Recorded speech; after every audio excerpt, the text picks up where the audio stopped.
I trust you will find your compensation to be more than satisfactory. We wish to make clear that we are pleased with the efficiency and thoroughness of your work. So much so that we have come bearing new tasks in need of your competent hand.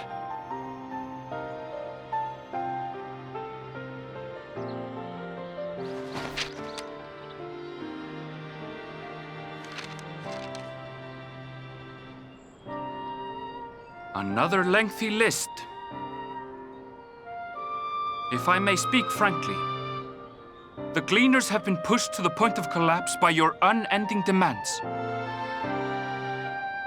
We are not familiars to be exploited. We are Sharlayan scholars, and we deserve an explanation for this unseemly treatment. What warrants such urgency?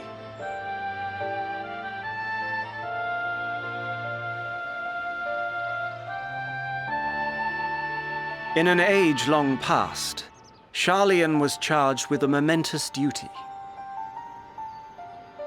And now that word of the final days hangs heavy in the air, the time has come for us to fulfill that charge. I can say no more, but I promise you this. All will be revealed in due course. And when it has, you will understand that your toil was in service to the greatest good.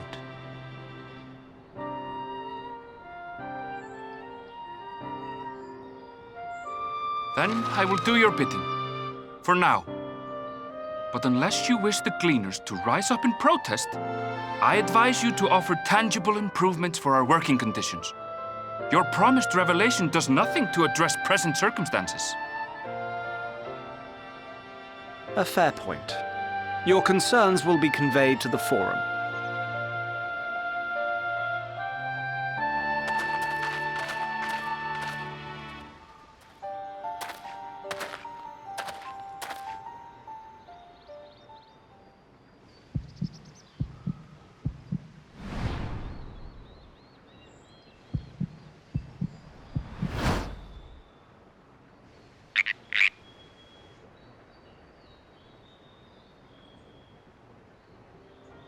I hope that was informative.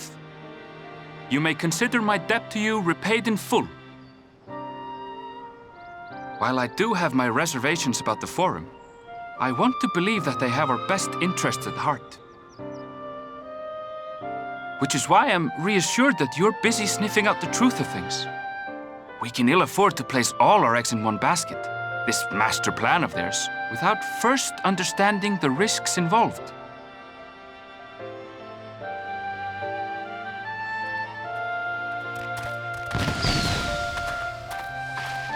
Wait!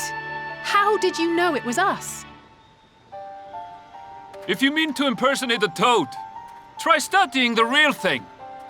And don't try to fool an expert.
for you.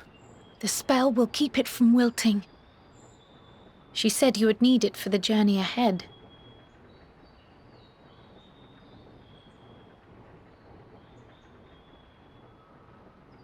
Will you speak with her now? I cannot hope to match Minfilia's clarity, of course, but...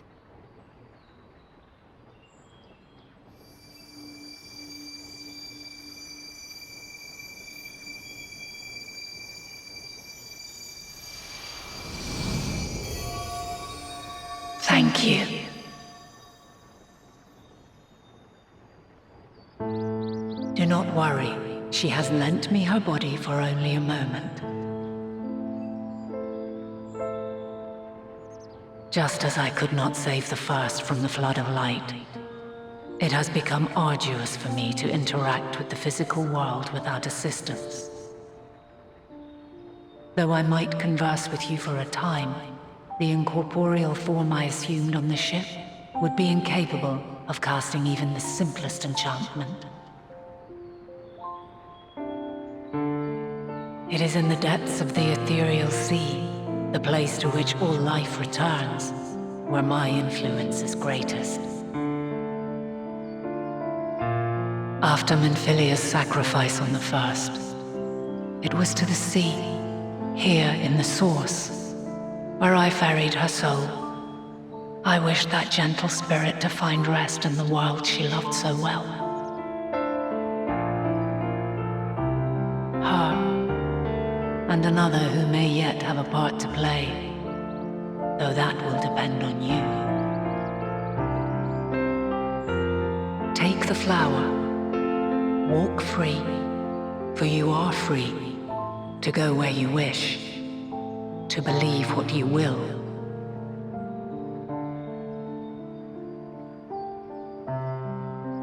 That gloom will be your guide, test and proof of your conviction.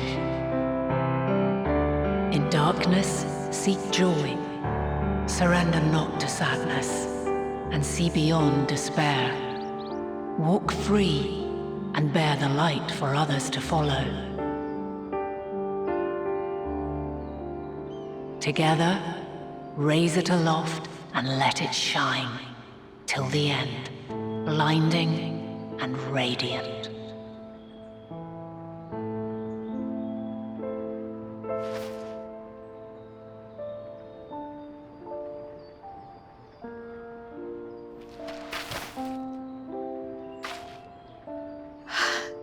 That was all too brief. Already she seems so far away.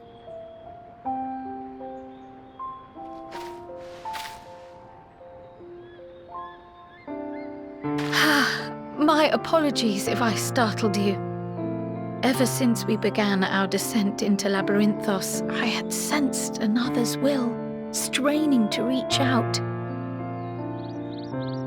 Even with my particular talents, though, I was unable to make a connection at first, so weak and tenuous it was. Once I took hold of that wispy thread, imagine my surprise to discover it was Hydaelyn herself.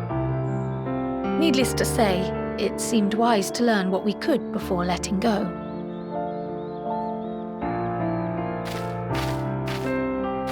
Her answers were more cryptic than I would have liked, but at least she left us with a guide of sorts, that unusual flower.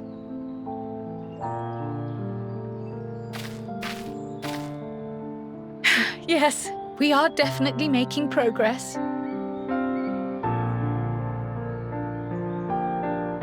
You can't be serious! We've done nothing wrong!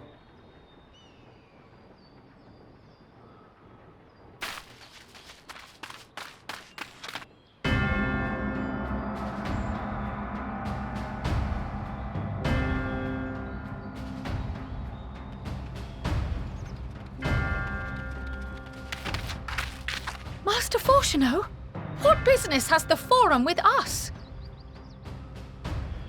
Obstruction and suppression, apparently. Mistress Baldesion, our records show you facilitated the Scions' entrance into Sharlayan by claiming them as assistants for your organization. We are aware of your investigations. After alerting the major institutions to the presence of potential troublemakers, we received word from an Archean custodian. A group operating under the auspices of the students, skulking about Labyrinthos and engaging in clandestine behavior. Clandestine? We may not have entered Sharlayan as scions, but we did naught to conceal our identities. Our only purpose in this city is to seek the truth.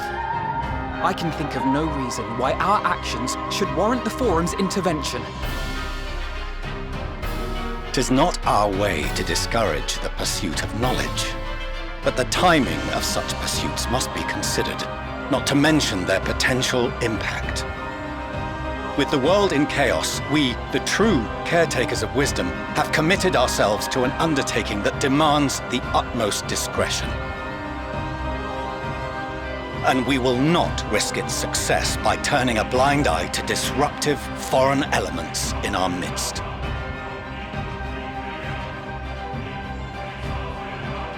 What, then, is to be our fate?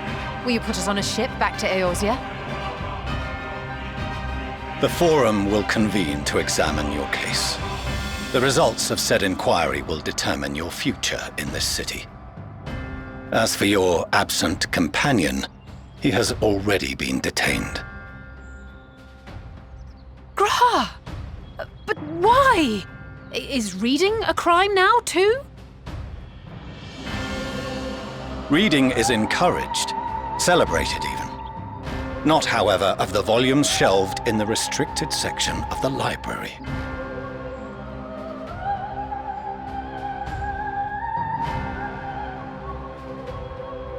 Refusing to comply will only make matters worse. Let us instead treat this as an opportunity to open a dialogue with the Forum.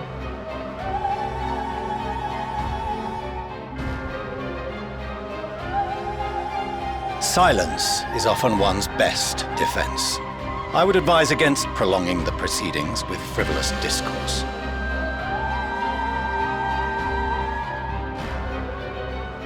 But enough. This is not the place for debate.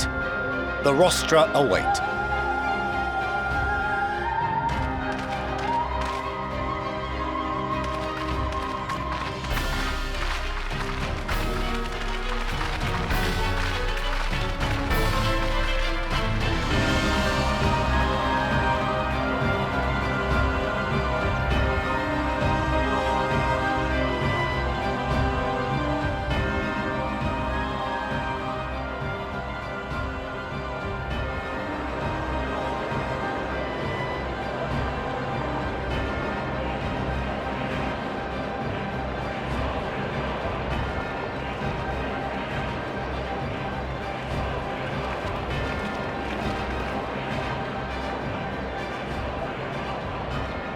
Forgive me. I was careless. We would have been detained regardless. This way, at least, we managed to stay together. I trust your time within the Forbidden Archives was well spent.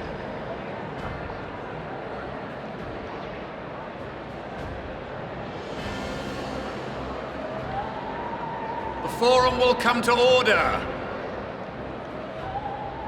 This inquiry is now in session. As Speaker-elect, I will be presiding over the day's proceedings.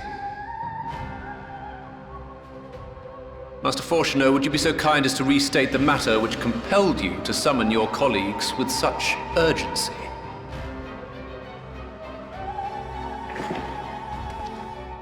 As you are all aware, we recently denied Eorzea's request for Sharlayan assistance.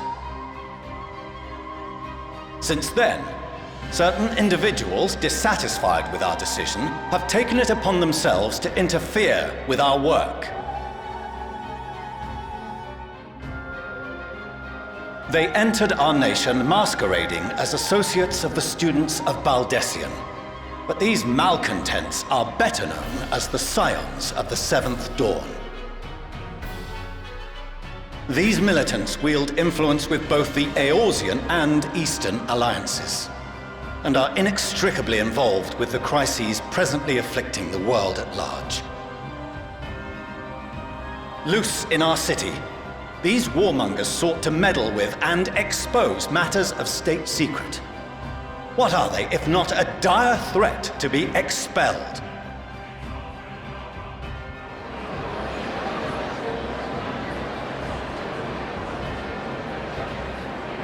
You have tarnished the good name of the students. Galuf would be ashamed.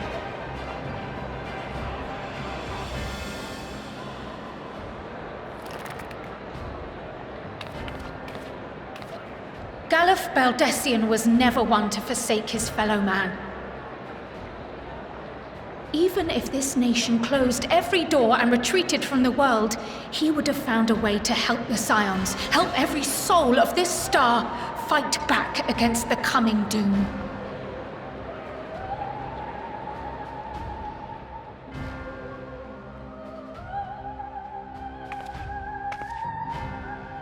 A terrible enemy stands poised to lay waste to all we hold dear.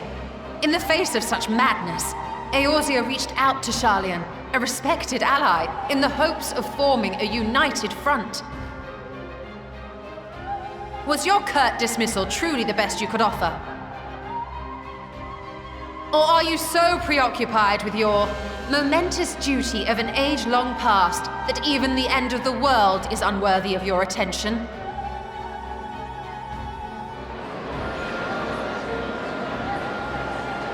Whence came this revelation?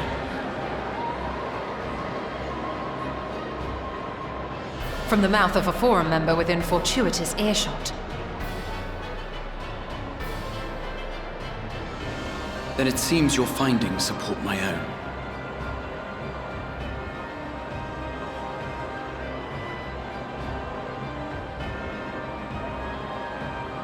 The reason I visited the restricted shelves was to study records of the Forum's policymaking process, to better understand the historical trends underlying their most major decisions. At first glance, the positions of neutrality in war and the accumulation of knowledge above all else appear constant and consistent, the unchanging pillars of Sharlayan society. And once upon a time, I might have left it at that. These days, however, I am more attuned to the subtleties of governance, and so I noticed something odd.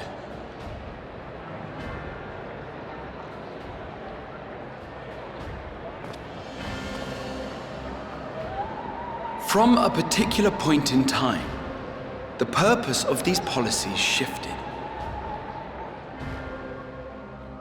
No longer was knowledge preserved for the benefit of society. Rather, society was to be gradually reshaped to ensure the preservation of knowledge.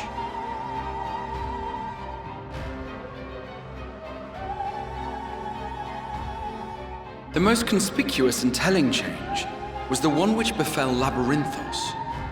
Once little more than an oversized storehouse, an enormous allocation of funds saw it transformed into an advanced research and archival facility. I also discovered a fascinating account on the finances of our Dravanian colony. The settlement attracted students from far and wide, and the connections and tuition fees thus acquired were funneled into further improvements for the archives. Now, there is no question that our nation's progress is tied to the acquisition of wisdom. Nevertheless, the vast resources diverted for this purpose borders on the obscene.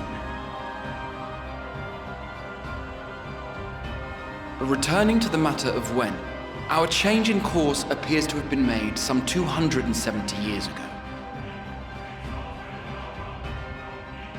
The very same period when Sharlayan scholars in the hinterlands began a formal study of the ethereal sea. You found something, did you not? And whatever it was, gave rise to your oh-so-important duty. Mind your tongue, Archon. If you had seen...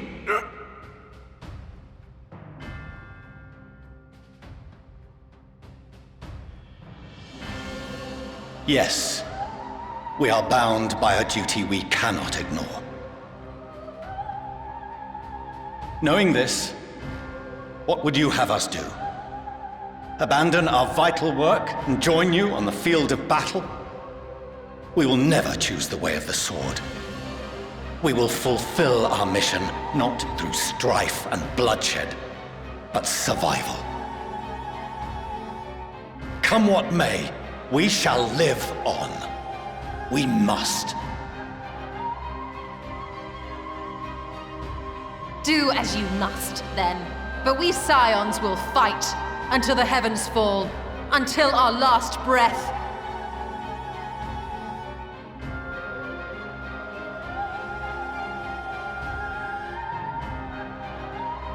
Such misguided zeal.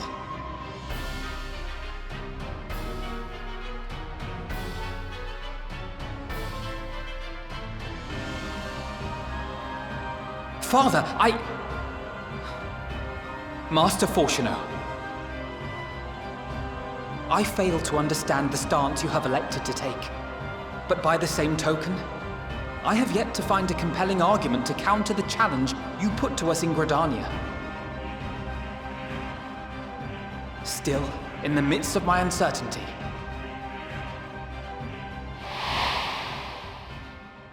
I must trust in myself to do what is right, as others have chosen to trust in me.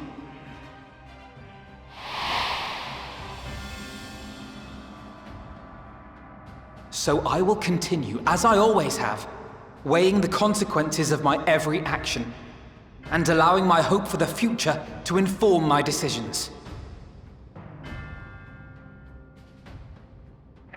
That's quite enough. Have you all forgotten the reason for this assembly? Skolok Monteshane. He's the head of the Studium and an old friend of my grandfather's. Honestly, every discussion devolves into some interminable debate. Terrible habit. Let's return to the topic at hand, By their own admission, these Scions have resolved to fight alongside the Eorzean nations against the doom which swift approaches. But there exists no evidence of an attempt to incite our citizens to do the same. Furthermore, while our decision may well have been the correct one, we cannot simply bull our way through these disagreements without inviting doubts or objections. Put yourselves in their place. Who among you would leave a tome unopened if an elder forbid you read it with no reason given? Now, if we're to quell further discontent, then we must conclude this matter with a fair and even hand.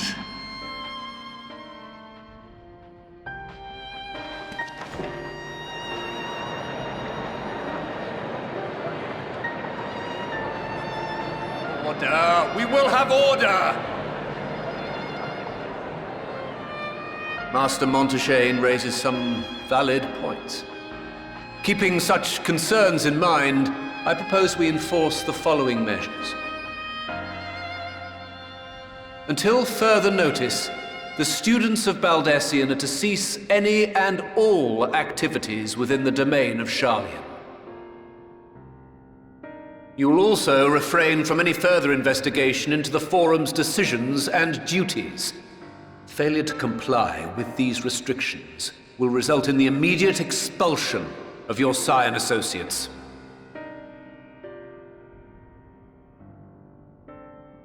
Let us put this judgment to a vote. All in favor, raise your hand.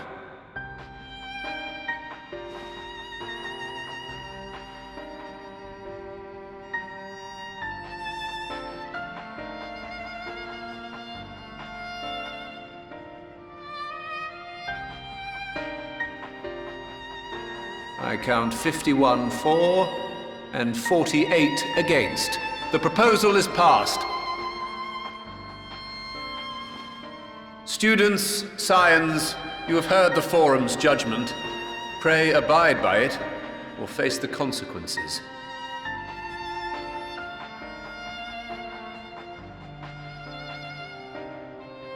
Honored members, I thank you for your time. This inquiry is concluded.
Welcome home, my lady.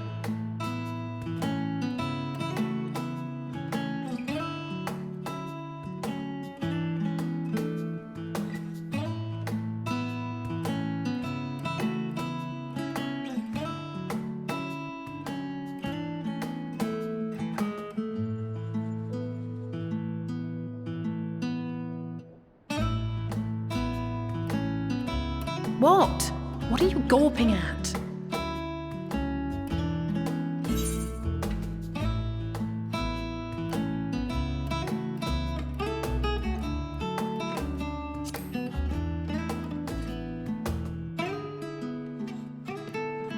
Oh, gods, please don't.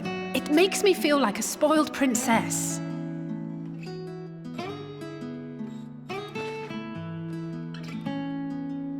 Lord Fortuneau is not to hear of this visit. And I should also like the children to have their gifts, ere my husband makes his return. As you wish, my lady.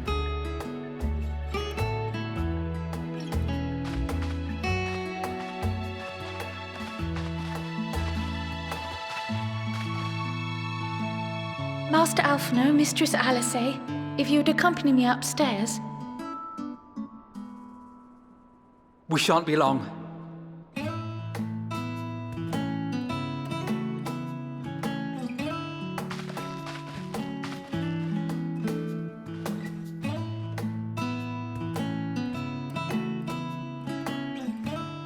The twins have been sending letters home from time to time, recounting their latest adventures.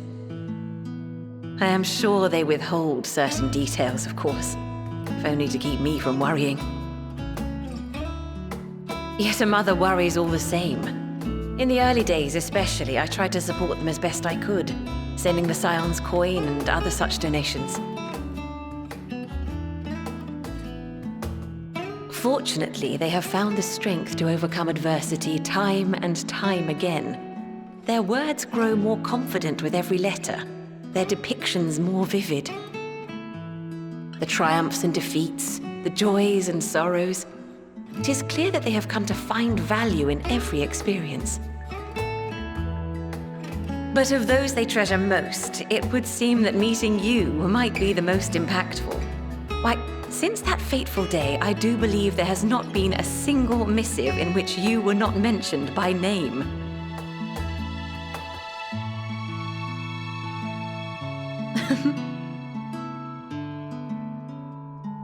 "'Tis plain they care for you. And I am glad they have such a steadfast companion watching over them.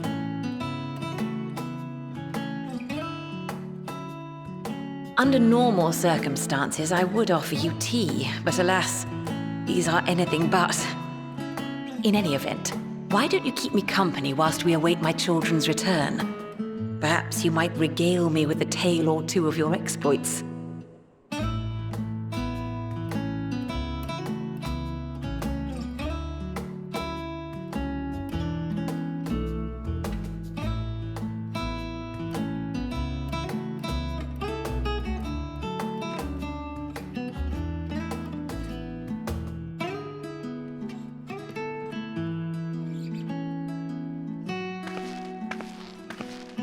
When you mentioned gifts, I wasn't sure what to expect. Mother, Oh, look how well it fits you. And the style is to your liking?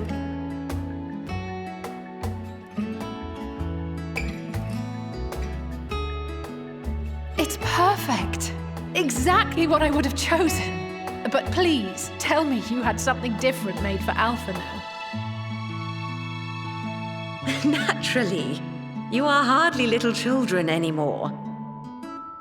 And while I shall miss dressing you in those precious matching outfits, I must respect the individuals you have grown to become. See for yourself.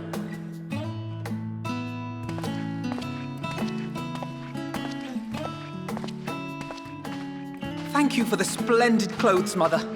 Stylish, comfortable, and eminently practical. I am so glad you like them. They are, however, missing one final touch.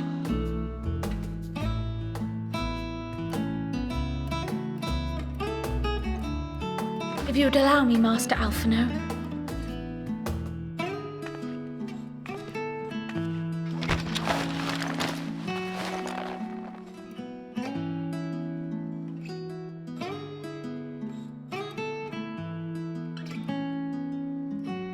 Wait.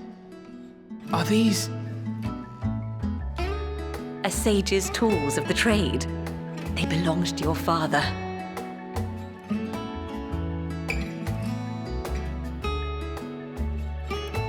Though he may as well be chained to his desk these days, as a student he was often called upon to venture into the field.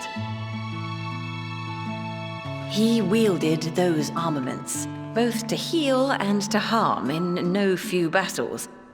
None so fierce as those you two have braved, perhaps, but battles nonetheless. Thus did I pull them out of storage, to show you that he was not always the man who stands in vehement opposition to you now. And also because it would be a terrible waste of ridiculously expensive House Leveilleur commissioned artistry.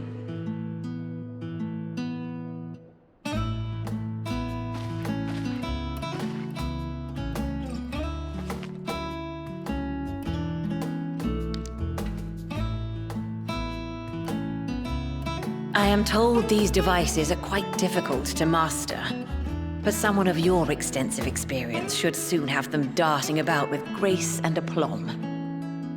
May the wisdom in that crystal serve you well.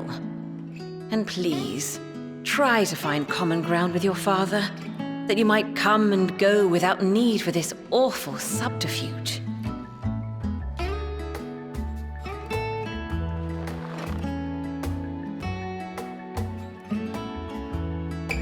We will, Mother. I promise. My final gifts to you, before you run off, are an observation and a suggestion. Firstly, Fourchenault has ever been a serious man, but it was only after you were born that he truly lost himself in his work. I may not know the Forum's inner workings, but I know your father's. The timing of that change in him holds some significance. Secondly, do not seek to best your father with words. Far better that you simply show him. Let him discover the merit of your actions, after they cannot be undone.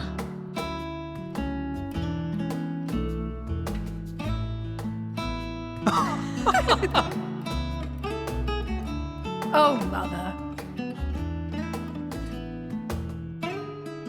We shall take your wisdom to heart. Thank you again for these gifts, and farewell for now.